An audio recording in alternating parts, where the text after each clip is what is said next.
মণ্ডপে গিয়েই আরতি করে এসেছি গাড়ি। পশ্চিম বাংলায় পূজা করতে গেলে হাইকোর্টে যেতে হয়, গেরুয়া ধ্বজ নিয়ে বেড়ানো যায় না।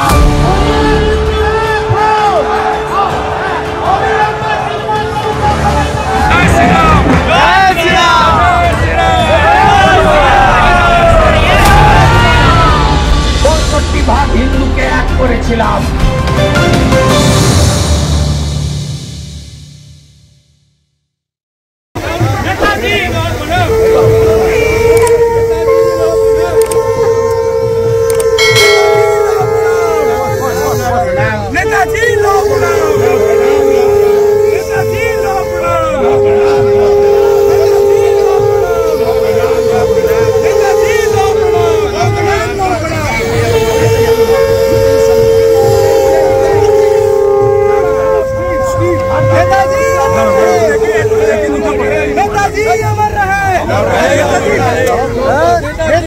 মৃত বলে চালানো হচ্ছে, বিষয়টাকে ডিএনএ টেস্ট হচ্ছে না, কি করণীয় বলুন তো কেন্দ্রীয় সরকারের এবং রাজ্য সরকার?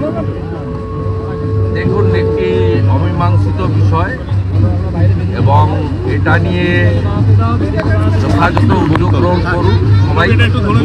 এর সঙ্গে দেশপ্রেমী ভারতবাসী, শুধু বাঙালি নয়, প্রত্যেকের সেন্টিমেন্ট যুক্ত রয়েছে।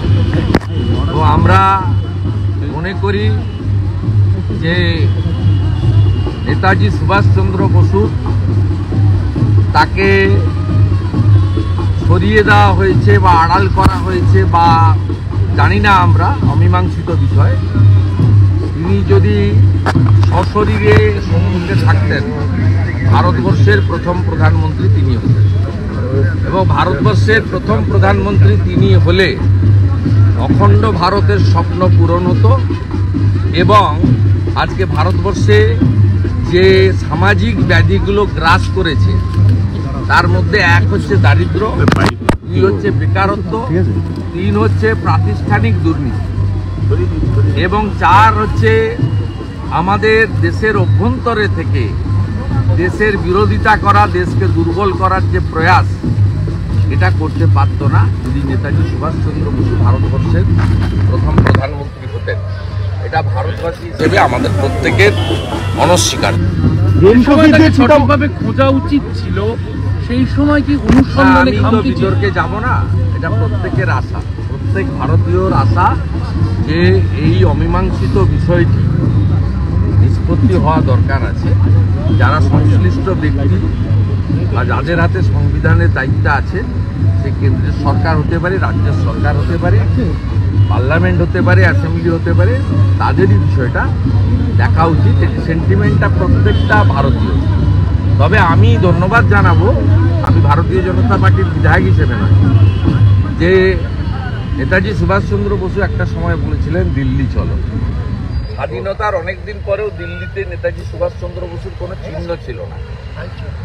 ভারতবর্ষের বর্তমান প্রধানমন্ত্রী নরেন্দ্র দামোদর দাস মোদীজি ভারতবর্ষের দিল্লির, নয়াদিল্লির সবচেয়ে গুরুত্বপূর্ণ রাজপথটিকে কর্তব্য পথ হিসেবে ঘোষণা করে নেতাজি সুভাষচন্দ্র বসুর দণ্ডায়মান পূর্ণাবয়ব মূর্তি স্থাপন করে যে মর্যাদা তাকে দিয়েছেন রাজধানীর, মানে ভারতবর্ষের রাজধানীতে, এটা আমাদের কাছে একটা অন্যতম প্রাপ্তি। তবে পরম প্রাপ্তি সেদিনই হবে নেতাজি সুভাষচন্দ্র বসুর অদৃশ্য হয়ে যাওয়া বা তার সামনে না আসা স্বাধীনতা বা স্বাধীনতার পরবর্তী সময়ে, যেটা মীমাংসিত, যেদিন মীমাংসিত হবে। ওটাই মানে রেনকোভির যে চিতাভস্মটা রয়েছে, সেটা কি ডিএনএ টেস্টের প্রয়োজন আছে বলে মনে করছেন? আমি এক্সপার্ট নাই, বলতে পারবো। আমি বলি, মনে করি একজন ভারতীয় হিসেবে এই অমীমাংসিত বিষয়, এটা দীর্ঘদিন ধরে শুধু তার পরিবার নয়, জনে জনে ভারতবাসী তার রাজনীতির ঊর্ধ্বে উঠে মনে করেন, সেটা মীমাংসিত হওয়া দরকার। এই আশায় আমরা থাকি। রাজ্য সরকার এবং কেন্দ্রীয় সরকারের মিলিত উদ্যোগের কোনো প্রয়োজন আছে এই ক্ষেত্রে? রাজ্য সরকার এই জায়গাটা তো সবার ঊর্ধ্বে। তবে একটাই আনন্দ লাগছে যে আজকে অন্তত এই চারিদিকে নেতাজি সুভাষচন্দ্র বসুর ছবি দেখা যাচ্ছে, কারণ আজকে মুখ্যমন্ত্রী আলিপুরদুয়ারে, মুখ্যমন্ত্রী এখানে প্রত্যেক বছর করতেন, তাই নেতাজি সুভাষচন্দ্র বসুর থেকেও মুখ্যমন্ত্রীর ছবি বেশি থাকে। আজকে সকালটা খুব ভালো লাগছে। চারিদিকে শুধু নেতাজি সুভাষচন্দ্র বসু ময় হয়ে আছে, অনুপ্রেরণাকে আর খুঁজে পাচ্ছি না।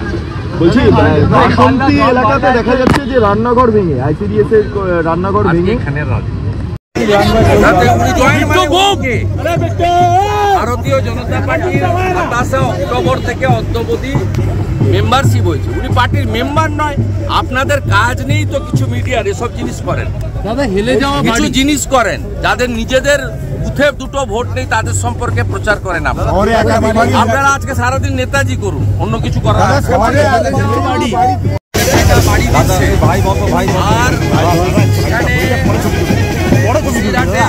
এখানে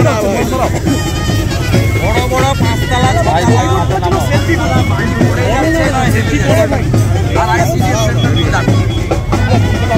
টাকা ছাড়া কোনো কথা নেই। 72 লক্ষ শৌচালয়ের টাকা দিয়েছেন, কোন শৌচালয়ে কোনো মোটালয় ঢুকতে পারে না, বেরোতে পারে না। পার্থক্যদের একবার যদি ঢুকিয়ে দেন বের করতে পারবে।